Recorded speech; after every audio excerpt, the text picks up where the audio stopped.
अस्सलाम वालेकुम गाइज़, क्या हाल चाल है? सब ठीक ठाक है। उम्मीद है सब ठीक होंगे इंशाल्लाह। जैसा कि हमने कल की वीडियो में भी आपको बताया था कि रिकवरी होगी, 100% होगी। आप जाके भी देख सकते हैं, जो हमने कल मिडनाइट में वीडियो पब्लिश की थी उसको जाके वॉच करें ताकि आपको पता चले कि हमने उस वीडियो में क्या कहा था। ये आपके सामने है कि बहुत अच्छी माशाल्लाह रिकवरी हुई है। अभी बिना टाइम वेस्ट किया करते हैं अपनी वीडियो को शुरू। और सबसे पहले हम सोलाना की बात करेंगे, बिटकॉइन और इथेरियम, इनको हम लास्ट में डिस्कस करेंगे आपके साथ। और सोलाना की इस टाइम पे जो नेक्स्ट मार्केट के लिए जो इसकी सपोर्ट है वो $175 है और रेजिस्टेंस हमने आपके साथ शेयर की थी 184.64। $185 का इसने हाई दिया और दोबारा फिर ये यहाँ से डंप हुआ। तो अभी ये ज्यादा से ज्यादा भी अगर देखें तो $185 का ही ये हाई लगा सकता है। अगर $185 को ये ब्रेकआउट करता है, इसके ऊपर 1 घंटा स्टे कर जाता है, तो फिर इंशाल्लाह इसका हाई हो सकता है $190 तक। $190 तक मुझे ज्यादा से ज्यादा ये जाता हुआ दिखाई दे रहा है, इससे ज्यादा मुझे पंप इसमें नजर नहीं आ रहा। और सपोर्ट होगी 175.80। अगर ये ब्रेक होती है तो $170 पे आप इसकी बाइंग कर सकते हैं। और एक आपसे रिक्वेस्ट है कि जिस टोकन में मर्जी आप ट्रेड करें, लेकिन एक्टिव होके आपको ट्रेड करनी होगी। तो अभी चलते हैं नेक्स्ट कॉइन की तरफ। एवेक्स की हमने आपके साथ सपोर्ट शेयर की थी $28 की और नेक्स्ट इसकी सपोर्ट हमने शेयर की थी $25। और ये वाली जो $28 की बाइंग है ये आपको मतलब इतना प्रॉफिट नहीं दे सकी, ऐसे ही है ना। तो मैंने $25 की क्यों आपके साथ सपोर्ट शेयर की थी, क्योंकि यहाँ पे इसने गिरना ज़रूर है। यहाँ पे इसको टच करके उसके बाद ये पंप होगा, अगर इसने पंप करना है तो। अगर यहाँ से टेम्परेरी पंप हो भी जाता है, लेकिन $25 को ये ज़रूर टच करेगा। ये 100% कन्फर्मेशन है। आप मेरी राय से बिल्कुल इख्तलाफ कर सकते हैं 100%। अगर आपने यहाँ पे बाइंग की है तो इसको आपने सेल करना है इस रेजिस्टेंस को वॉच करके। 28.87 इसकी सपोर्ट बन रही है। अगर इसको ब्रेकआउट करता है और इसके ऊपर 1 घंटा स्टे कर जाता है तो $31 तक इसका ज्यादा से ज्यादा हाई हो सकता है। यहाँ पे आपकी बाइंग थी, ये आपको थोड़ा सा प्रॉफिट दे चुकी है, लेकिन अगर आपने यहाँ पे बाइंग की थी तो आप यहाँ पे इसको सेल भी कर सकते हैं, क्योंकि एवेक्स जितनी देर $25 को टच नहीं करता, हम इसमें अभी दोबारा फिर बाइंग नहीं बनाएंगे। और नेक्स्ट मार्केट के लिए जो इसकी रेजिस्टेंस बनेगी वो यही है फिलहाल 28.87। अगर इसको ब्रेकआउट करेगा तो $31 को टच करेगा, अदरवाइज ये हो सकता है कि यहाँ से डंप हो जाए। अभी चलते हैं नेक्स्ट कॉइन की तरफ। चेनलिंक की आपके पास बाइंग मौजूद है 13.40 की, इसको आप सेल कर सकते हैं 14.15 पे। इसके ऊपर अगर 1 घंटा स्टे करेगा तो फिर ये 14.90 तक इसका हाई हो सकता है, लेकिन 14.15 पे आप अगर इसको सेल कर देते हैं तो दोबारा इसकी सपोर्ट यही बन सकती है 13.40। अगर ये ब्रेक होती है तो 12.28 से पहले आप इसकी बाइंग नहीं करेंगे। नियर प्रोटोकॉल की हमने आपके साथ सपोर्ट शेयर की थी 5.24, यहाँ पे आपकी बाइंग हुई है। अभी ये वाली जो सपोर्ट है इसको भी ये ब्रेकआउट कर चुका है और आप इसकी सेलिंग कर सकते हैं $6 पे। और नेक्स्ट मार्केट के लिए इसकी सपोर्ट होगी 5.66, क्योंकि इसको ब्रेकआउट कर चुका है। अगर $6 की अपनी रेजिस्टेंस के ऊपर 1 घंटा स्टे करता है तो फिर 6.45 तक इसका हाई हो सकता है, लेकिन फिलहाल $6 तक मुझे शॉर्ट टर्म के लिए जाता हुआ दिखाई दे रहा है। यहाँ पे आप सेलिंग कर सकते हैं। यूनिस्वैप की हमने आपके साथ सपोर्ट शेयर की थी 7.25, 7.03 यहाँ पे इसने लो लगाया। अभी यहाँ पे भी आप इसे सेल कर सकते हैं। 7.70 की अपनी रेजिस्टेंस को अगर ब्रेकआउट करता है तो 8.28 तक इसका ज्यादा से ज्यादा हाई हो सकता है, लेकिन 7.70 के ऊपर कम से कम इसे 2 घंटे स्टे करना चाहिए, फिर इंशाल्लाह इसका हाई यहाँ तक होगा 8.28 तक।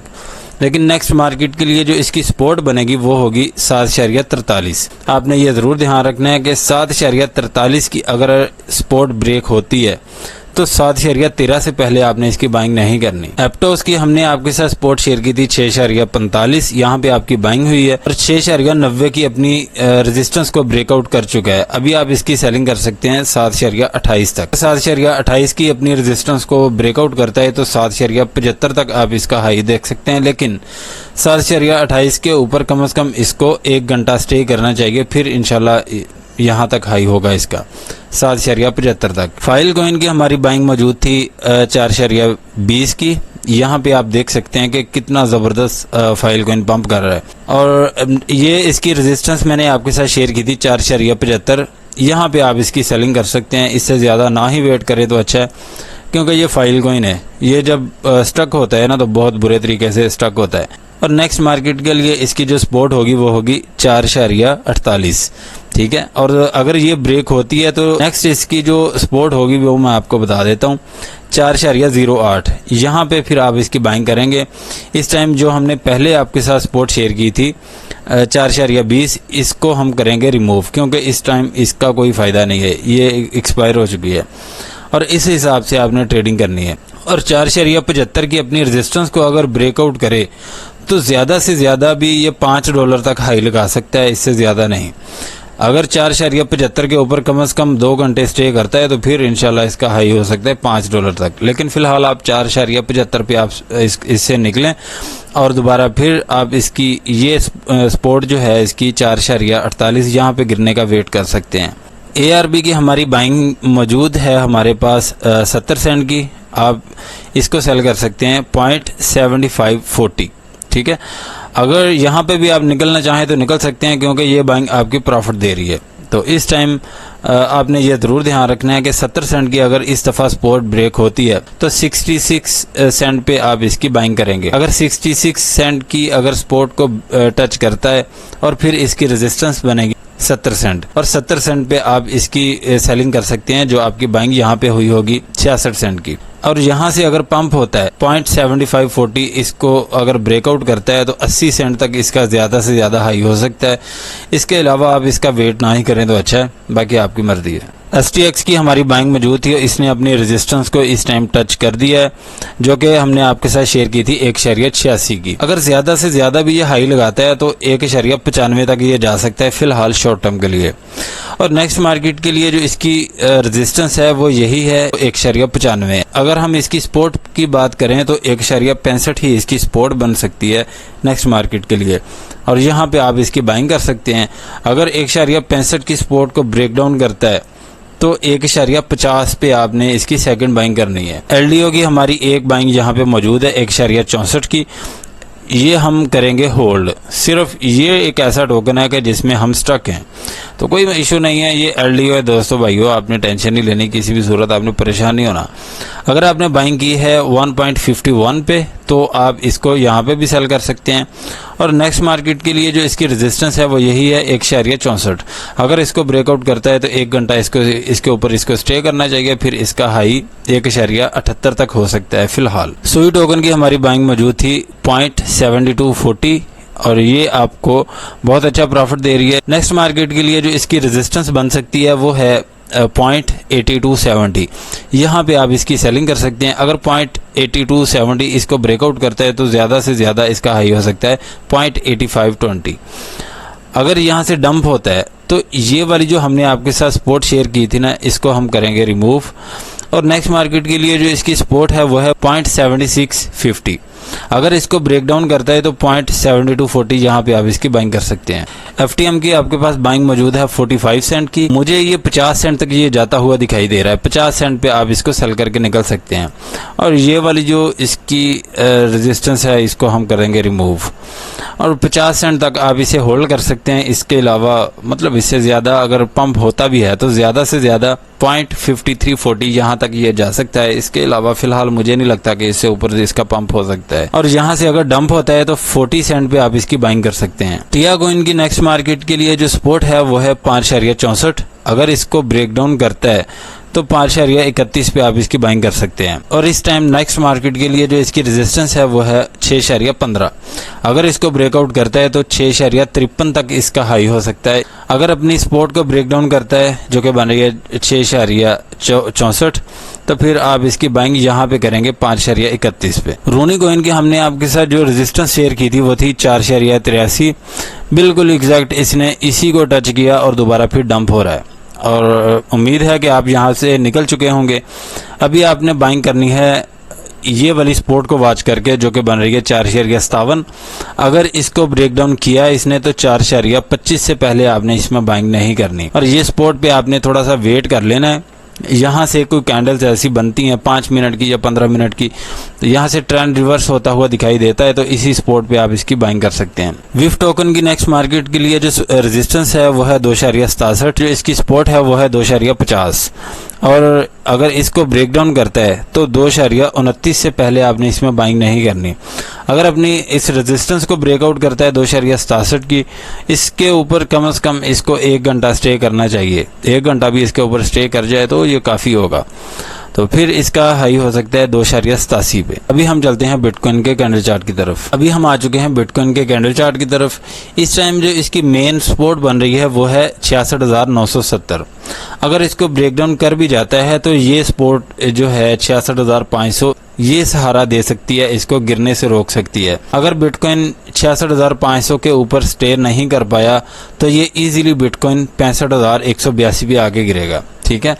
और अगर 65,182 की सपोर्ट अगर ब्रेक हुई तो 62,800 63,000 यहाँ पे 100% फिर बिटकॉइन आ जाएगा। और पंप इसका ज़्यादा से ज़्यादा मुझे ऐसा लग रहा है कि 68,655 और 68,700 तक इसका हाई हो सकता है, 700-800। इससे ज़्यादा फ़िलहाल मुझे नहीं लगता कि ये जाएगा, लेकिन अगर इसने पंप करना भी है बहुत अच्छा तो 68,655 की अपनी रेजिस्टेंस के ऊपर मिनिमम 1 घंटा स्टे करे, उसके बाद इंशाल्लाह इसका हाई बहुत अच्छा हो सकता है। कल मैंने 2 रीज़न आपको बताए थे, एक तो ये हेड एंड शोल्डर था, एक यहाँ पे एक जोन बन रही थी। लेकिन मैंने आपको ये भी कहा था कि अगर इसको ब्रेकआउट कर जाता है, ये वाली जो प्राइस मैंने आपके साथ शेयर की थी 66,970, तो फिर जाहिर बात है कि ये हेड एंड शोल्डर तो फिर क्रैश कर जाएगा। अभी ये क्रैश कर चुका है, अभी इसका ये हेड एंड शोल्डर नहीं बन रहा। और आपने ये सपोर्ट ज़रूर काउंट करनी है 66,970, इसके ऊपर इसको स्टे करना ही चाहिए हर सूरत, इसको ब्रेक डाउन नहीं करना चाहिए। उसके बाद ये वाली जो सपोर्ट मैंने आपके साथ शेयर किया है 66,500, इसके ऊपर स्टे कर जाए। और ये दोस्तों भाइयों जो हम एनालिसिस करते हैं वही हम आपके साथ शेयर कर देते हैं। अगर आप सोचते हैं कि जैसा हम कहेंगे वैसा ही मार्केट करेगी तो दोस्तों भाइयों ये हमारे अबू जान की तो मार्केट है नहीं कि हम इसको कहें पंप हो जाए तो ये पंप हो जाए, अगर हम कहेंगे डंप हो जाए तो ये डंप हो जाए। जितना हम इस मार्केट को स्टडी करते हैं वो आपके साथ हम शेयर कर देते हैं। इसके अलावा दोस्तों भाइयों इसकी कोई भी इन्फॉर्मेशन नहीं है। अभी चलते हैं इथेरियम के कैंडल चार्ट की तरफ। इथेरियम की हमने आपके साथ जो सपोर्ट शेयर की थी वो थी $3,198। इसको ये ब्रेक डाउन कर चुका था। हमने आपके साथ नेक्स्ट इसकी जो सपोर्ट शेयर की थी वो थी $3,000 की, लेकिन इस टाइम पे $3,198 ये इसकी नेक्स्ट मार्केट के लिए सपोर्ट बन रही है। अगर इसको ब्रेक डाउन किया इस दफ़ा तो इथेरियम बहुत बुरे तरीके से गिरेगा। और रेजिस्टेंस इसकी इस टाइम पे है 3,283। अगर इसको ब्रेकआउट करता है 3,350 की, ये जो हमने आपके साथ पहले सपोर्ट शेयर की थी जिसको ब्रेक डाउन करके यहाँ से नीचे आया था, तो फिर इसको भी ब्रेकआउट करना चाहिए। और मुझे ऐसा लग रहा है कि 3,500 का ये हाई लगा सकता है किसी भी टाइम इथेरियम, ठीक है। अगर ये नीचे गिरता है तो 3,000 की सपोर्ट के नीचे नहीं जाना चाहिए। अगर यहाँ से गिरता भी है तो ज़्यादा से ज़्यादा $2,824 यहाँ तक ये गिर सकता है। इसके अलावा फ़िलहाल मुझे नहीं लगता कि इससे बड़ा भी इसका डंप हो सकता है। तो यही इन्फॉर्मेशन थी मेरे पास। अगर कोई इन्फॉर्मेशन रह गई हो तो अपने प्लीज़ कमेंट सेक्शन में ज़रूर पूछ लेना, मैं इंशाल्लाह आपके हर कमेंट का जवाब ज़रूर देता हूँ। अगर आप हमारा प्रीमियम ग्रुप ज्वाइन करना चाहते हैं तो इसी वीडियो के डिस्क्रिप्शन में हमारे व्हाट्सअप ग्रुप का लिंक है, उस पर क्लिक करके हमारे ग्रुप में रिक्वेस्ट सेंड करें। जहाँ पर आपको डिटेल सेंड कर दी जाएगी कि कहाँ पर आप फीस पे करके हमारा ग्रुप ज्वाइन कर सकते हैं। और फीस पाकिस्तानी 1500 रुपये होगी। फीस पे करके आप इजीली हमारा प्रीमियम ग्रुप ज्वाइन कर सकते हैं। वहाँ पे स्पॉट के सिग्नल दिए जाएंगे। अगर वीडियो अच्छी लगी है तो लाइक करें, सब्सक्राइब करें और अपने दोस्तों के साथ भी शेयर करें ताकि उनका भी ज़्यादा से ज़्यादा फ़ायदा हो। मिलते हैं नेक्स्ट वीडियो में इंशाल्लाह। अल्लाह हाफिज़।